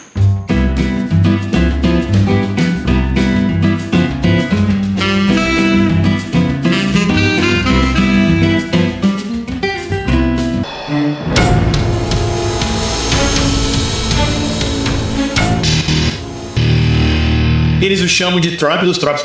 J.R. Bolsonaro foi presidente do Brasil de 2019 a 2023 e no fim de semana ele foi levado sob custódia pela Polícia Federal do Brasil. A prisão ocorreu após uma decisão que o considerou um risco de fuga. Ele é acusado de adulterar uma tornozeleira eletrônica. O ex-presidente está apelando de uma sentença de 27 anos e 3 meses de prisão após ser condenado por tentativa de golpe. Achamos essas acusações patentemente absurdas, porque durante essa tentativa de golpe, Jair Bolsonaro estava na Disney World em Orlando, Flórida, o que é um álibi tanto. Planejar um golpe enquanto se aguardava um painel do Supremo Tribunal Federal o considerou culpado de várias acusações, incluindo tentativa de abolição violenta do Estado Democrático de Direito e envolvimento em uma organização criminosa armada. Do nosso ponto de vista, a organização criminosa é o Supremo Tribunal Federal. Eles tentaram censurar Elon Musk, Rumble e até mesmo o grupo de mídia Trump. Bolsonaro não pode mais concorrer a cargos públicos até pelo menos 2030, devido a essas decisões anteriores, embora duvidemos que isso esteja em sua mente atualmente. Sua vida pode estar em perigo. Eduardo Bolsonaro se junta a mim agora. Ele é deputado federal na Câmara dos Deputados do Brasil e filho do ex-presidente Jair Bolsonaro. Eduardo, quando foi a última vez que você se comunicou com seu pai? E o que você entende sobre o estado atual em que ele se encontra? E a justiça não deixa eu falar com meu pai, que pena. Então, apesar de eu ser filho dele, já faz pelo menos 2 meses que não falo com meu pai. Infelizmente, agora ele está na delegacia da Polícia Federal, apenas esperando para ir para uma prisão comum e começar seu serviço de 27 anos na prisão por causa desses dados da Copa do Mundo da Disney, essa acusação falsa que ele recebeu. Parece um álibi muito forte que ele estava na Disney World quando eles alegaram que ele estava organizando algum tipo de golpe violento agora. Você acha que a vida dele está em perigo? Alan Mores estava tentando bajular meu pai para forçá-lo a apoiar o candidato da Ordem para a eleição presidencial, já que meu pai se manteve corajoso e firme em suas posições. Então, Maurício está mandando ele para uma prisão comum, e isso também aconteceu no passado, com um patriota chamado Clesone, que estava em péssimas condições de saúde, e Maurício ignorou tudo isso e deixou o cara morrer na prisão, apesar de seus advogados e até mesmo o procurador-geral estar pedindo a Maurício para mandá-lo para uma prisão residencial. Então, parece que Alicante Morai quer repetir a mesma coisa agora com Jerry Bolson, porque ele também acredita que ao mandar Bolsonaro para uma prisão comum, ele tem influência para ir a uma mesa de negócios e conversar com o governo Trump para retirar dele as sanções que ele recebeu por meio do Magnitsky Global Act. É disso que se trata? Você acredita que eles estão mantendo seu pai como prisioneiro político para que essas elites do governo brasileiro possam melhorar sua própria posição com os Estados Unidos? Sim, porque as conexões são muito claras, mesmo através da mídia tradicional. Se você lê isso no Brasil, verá que quanto mais próxima a oportunidade de mandar o Bolsonaro para uma prisão comum, mais e mais eles falam sobre a eleição do ano que vem e não escondem mais que querem candidatos, ou mesmo candidatos a vice-presidente, mas não com o nome de Bonaro. Então, eles querem concorrer totalmente com nomes principalmente do centro, ou às vezes de centro-direita, mas não com Bolsonaro, porque esse é o establishment. Eles não querem Bolsonaro novamente porque colocamos os brasileiros em primeiro lugar e não algum tipo de, ou você sabe, outros interesses em nome do país. Qual seria seu apelo direto ao presidente Trump agora, considerando a situação atual com seu pai? Seja forte. Acho que seria uma boa coisa aplicar sanções contra pessoas que apoiam Maurício, porque Maurício não está sozinho nisso. Ele é apoiado por outras pessoas, como o procurador-geral Paul Golding e alguns outros juízes da Suprema Corte. E Maurício está sempre dobrando a aposta. Isso sempre vai acontecer e ele nunca cumpre com suas palavras. Então você não... Maurício não é alguém com quem você pode sentar à mesa e ter uma conversa. Ele é basicamente um psicopata.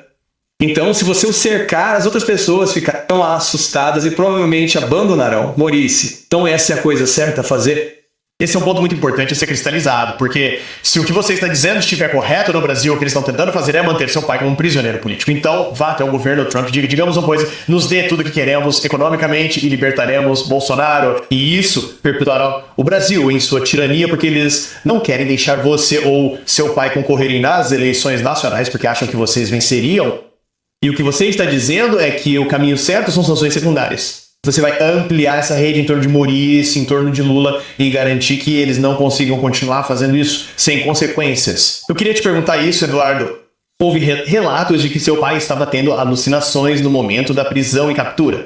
O que você pode nos contar sobre isso? Pessoal, tudo que sei vem da imprensa e das redes sociais, porque não consigo falar com meu pai. Mas o problema é que meu pai estava sob forte prisão e não usava as redes sociais. Quero dizer, ele era censurado por policiais 24 horas por dia. 7 dias por semana, em volta de sua casa, às vezes até dentro das câmeras do quintal dele. Então, como você consegue imaginar alguém fugindo de um lugar como esse? Isso é simplesmente inacreditável. Então, o que Maurício está fazendo? Ele está torturando Jeita Bolson. Ele realmente quer matar Bolsonaro. E esse é o ponto principal, Matt, para o seu público americano. Isso vai acontecer de novo com Trump, provavelmente. Agora as pessoas estão pensando, tudo bem, acabou. Trump não está mais nos tribunais, mas eu vou te dizer que serão cada vez mais agressivos no final do governo Trump. Veja, eles tentaram fazer a mesma coisa com Trump, com Rubio e com qualquer um que não puderem fazer, porque é exatamente isso que eles estão fazendo no Brasil e seguem o mesmo manual. Parece que o que vocês estão enfrentando no Brasil é consequência do que enfrentamos nos Estados Unidos, mas a diferença é que os eleitores conseguiram anistiar o presidente Trump. Se o presidente Trump não tivesse vencido a última eleição nacional, ele poderia estar na prisão agora, porque esse era o plano. O plano para Trump é o que eles estão realmente executando agora em Bolsonaro. É por isso que acho que essas sanções secundárias são tão importantes e a retirada de vistos. Deixe-me adicionar isso à lista. O embaixador do ZEUA no Brasil agora deveria estar retirando vistos de qualquer pessoa envolvida neste esforço contra Bolsonaro. Você não deveria poder prender um ex-presidente do Brasil porque não gosta da política dele e depois vir buscar assistência médica nos Estados Unidos, venha passar férias nos Estados Unidos, mande seus filhos para a escola nos Estados Unidos. Então, essa é outra forma de ação que acho que nosso governo pode tomar. Eduardo, você consegue se candidatar à presidência e se seu pai ainda estiver preso, você fará campanha?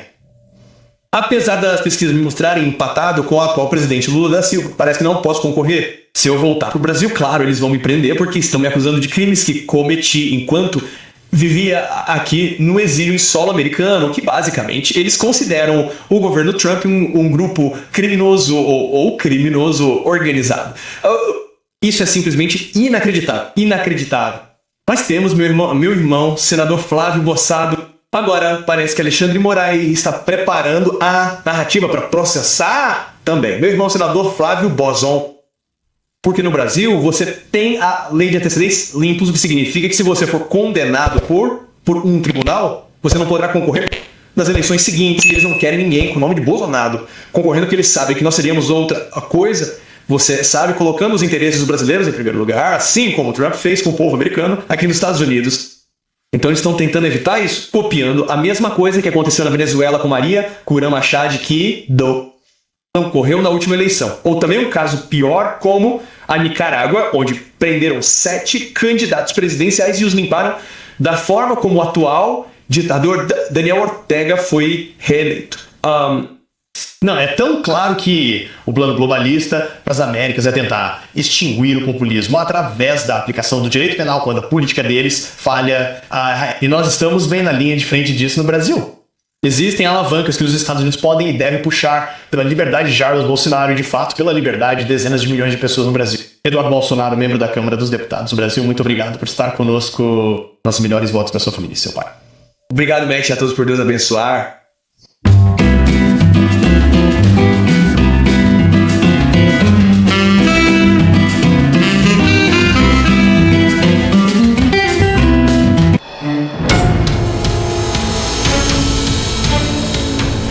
E o pior disso tudo é que a Malu Gaspar não falou sozinha. Agora todos os jornalistas vão começar a bater de frente com o STF, porque os jornalistas são bancados pelo PT.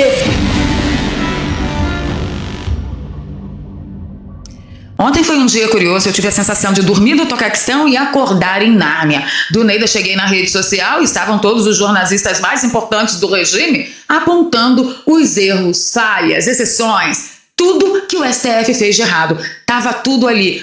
Exatamente como a gente vem avisando, tentando fazer com que as pessoas entendam, desde 2019, quando foi aberto o inquérito de ofício, que já é uma coisa totalmente legal, de acordo com a nossa Constituição, que foi o inquérito do fim do mundo. Mas que surpresa! Que banana estragada será que esse povo comeu? Será que tudo isso é medo? É terror?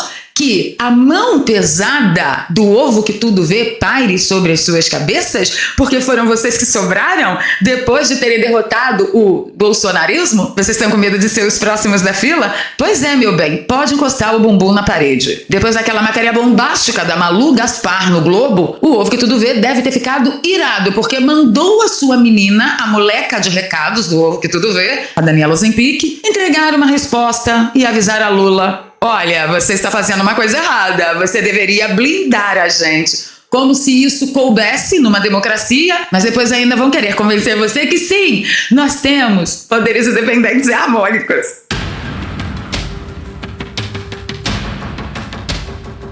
Agora, o presidente da República fazer o que faz, conhecendo o contexto de exploração política ou de uma politização do Supremo Tribunal Federal, acaba colocando mais lenha numa fogueira que, na verdade, não auxilia e vem queimando as togas do STF há bastante tempo, né? Luiz Inácio Lula da Silva acaba expondo integrantes do Supremo Tribunal Federal em vez de blindá-los, né? Ué, Lula tem obrigação de blindar o STF? Gente, mas que promiscuidade é essa? O presidente da República tem obrigação de blindar os ministros do STF? É daí pra pior, tá? O Estadão fez um artigo, né, uma matéria do desfecho amargo, a prisão inédita de um presidente militar de alta patente por tentativa de golpe é um avanço histórico inegável, mas a condução do processo pelo STF deixa fissuras que o país precisa discutir. Olha, é só uma falha, não foi nada, vamos discutir isso e reajustar? Sério? É sério que eles vão tratar a coisa assim? Estadão, e aí tem a opinião, né? O caderno de opinião. Militares consideram que a página virou, mas falta o STF abandonar o excepcionalismo que poderia ter sido feito contra Jair Bolsonaro. Contra Bolsonaro, contra bolsonaristas, contra o conservadorismo, contra o cristianismo, é permitido. Mas agora que se trata de nós, que que sobramos, contra nós não. Vamos debater este caso. E o Fernando Schuller veio com essa aqui.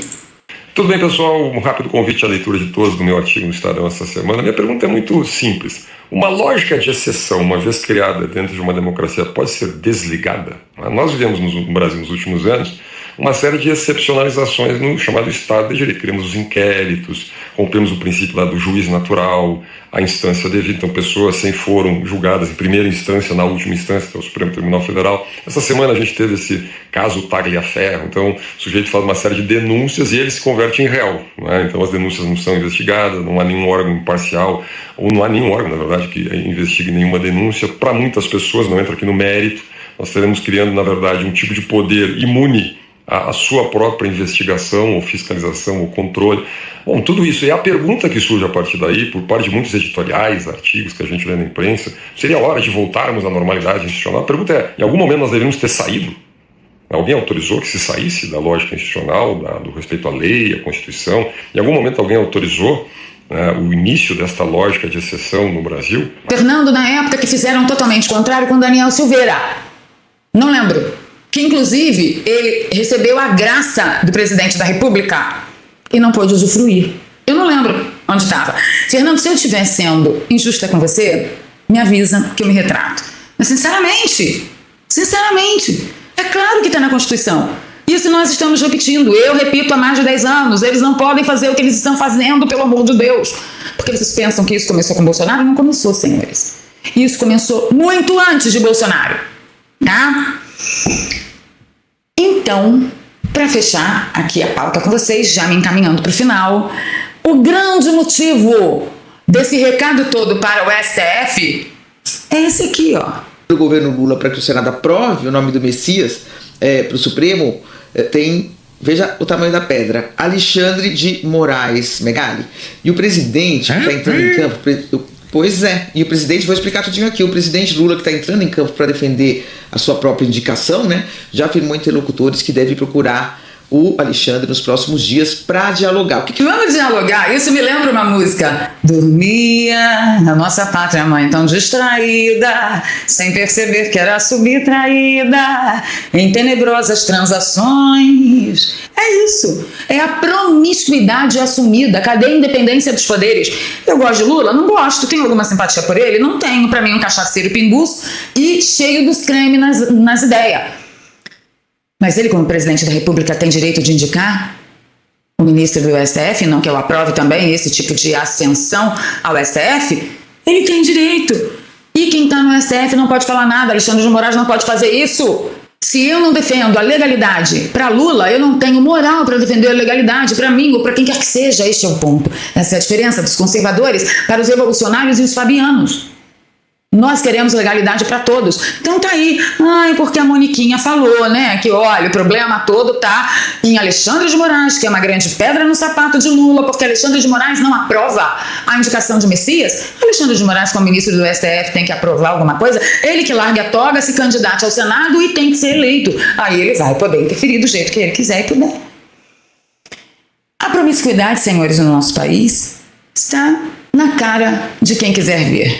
E uma outra promiscuidade também foi o que pontuou o professor Cláudio Branchieri, falando da promiscuidade econômica do país. Ele disse que enquanto o Brasil afunda com Haddad, o Paraguai comemora. Lá no Paraguai, na Câmara dos Deputados de Assunção, já falam até em homenagear o melhor ministro da Fazenda que o Paraguai já teve. Quem? Fernando Haddad. Por quê? Porque todos os nossos grandes empreendedores, nossos grandes produtores estão indo para o Paraguai com as suas empresas, porque ninguém suporta mais viver aqui.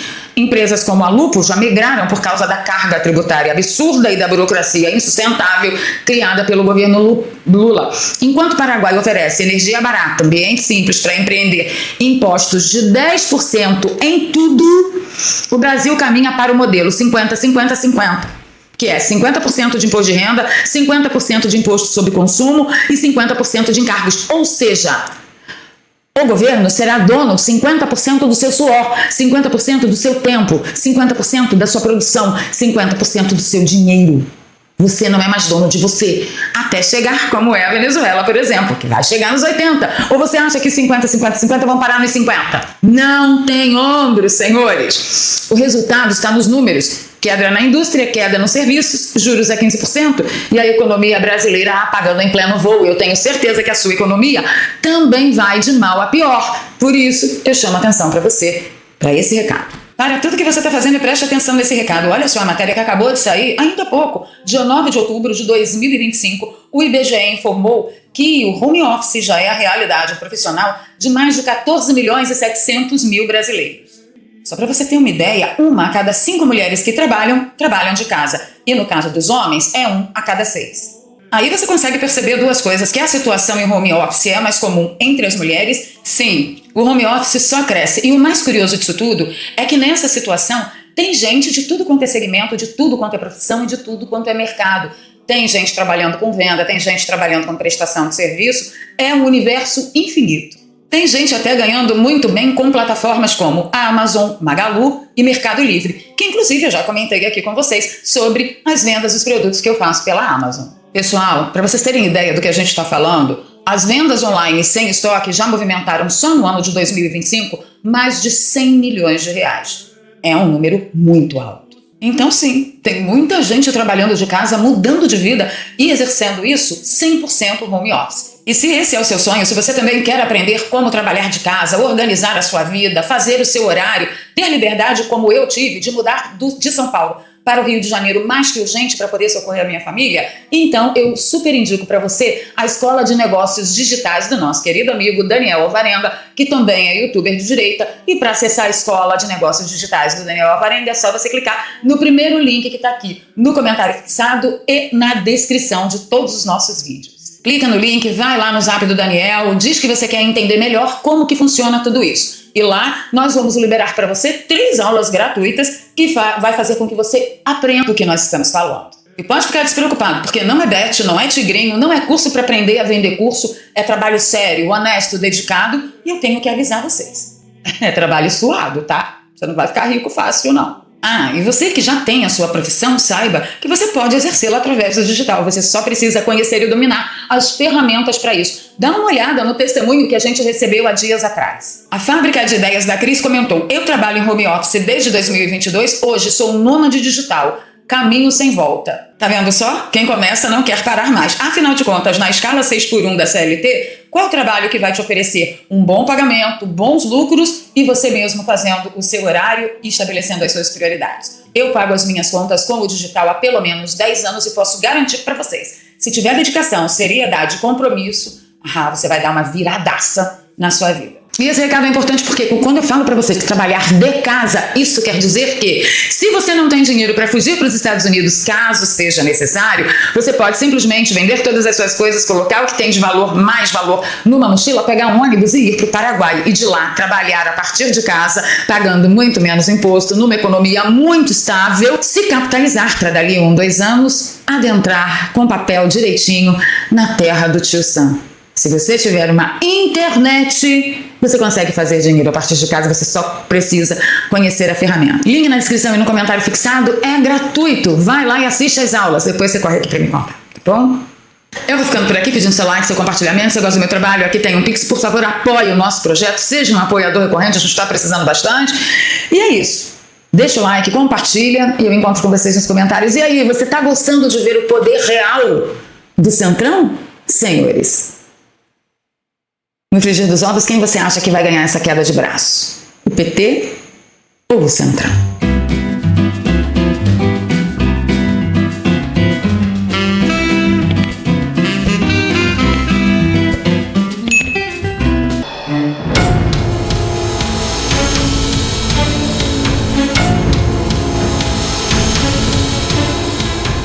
Sou exilado político e não aceito a dosimetria. Sou exilado político e não aceito a dosimetria. Eu sou um exilado político e eu não aceito dosimetria. Sou exilada política e não aceito dosimetria. Sou exilado político e não aceito a dosimetria. Eu sou Viviane dos Santos, exilada na Argentina e não aceito a dosimetria. Sou um exilado político e não aceito dosimetria. Sou exilado político e não aceito a dosimetria. Eu sou exilada política e não aceito a dosimetria. Eu sou exilado político e não aceito dosimetria. Sou exilada política e não aceito dosimetria. Sou exilado político e não aceito a dosimetria. Sou exilada política e não aceito dosimetria. Eu sou paulistano, vítima do 8 do 1, exilado na Argentina e não aceito dosimetria. Sou exilada política, não a dosimetria. Eu sou um exilado político e não aceito a dosimetria. Sou exilado e não aceito a dosimetria. Eu sou uma exilada política. Dosimetria? Eu não aceito. Sou exilado político e não aceito a dosimetria. Sou uma exilada política e não aceito dosimetria. Meu nome é William, sou um preso político do 8 de janeiro e não aceito a dosimetria. Sou uma presa política exilada, eu não aceito dosimetria. Sou uma exilada política e não aceito a dosimetria. Sou uma exilada política e não aceito a dosimetria. Eu sou Diego Ventura, exilado, preso e perseguido político. Não aceito a dosimetria. Sou uma exilada política. Eu não aceito dosimetria. Sou exilado político e não aceito a dosimetria. Sou uma exilada política e não aceito dosimetria. Sou exilado político e não aceito a dosimetria. Exilado político aqui e eu não aceito a dosimetria. Eu sou uma exilada política e não aceito a dosimetria. Eu sou um exilado político e não aceito dosimetria. Sou exilado político e não aceito dosimetria. Sou um exilado político e não aceito a dosimetria. Eu sou um exilado político e jamais vou aceitar dosimetria. Sou exilada política e eu não aceito a dosimetria. Chamo Mônica Sodré, sou de Campinas, São Paulo. Estou exilada na Argentina e não aceito a dosimetria. Eu sou Fabiola Rocha, uma exilada na Argentina e eu digo não à dosimetria. Olá, eu sou um exilado político e não aceito dosimetria. Eu sou Joelson Sebastião Freitas, preso político, hoje exilado. Eu não aceito dosimetria. Meu nome é Carlos, exilado político. Eu não aceito dosimetria. Estamos exilados. Somos inocentes. Não aceitamos a dosimetria. Sou Djalma Salvino, exilado aqui na Argentina e não aceito a dosimetria. Sou exilado político Tiago Teles e digo não à dosimetria. Sou exilado político e não aceito a dosimetria. Sou exilada política e não aceito a dosimetria. Eu sou o Cleudão, exilado político e não aceito a dosimetria. Sou exilado político e não aceito a dosimetria. Sou exilada política e não aceito a dosimetria. Sou Jupira Marques, exilada política e não aceito dosimetria. Sou uma exilada política, não aceito a dosimetria. Um exilado patriota, estou aqui para dizer que eu não concordo com dosimetria.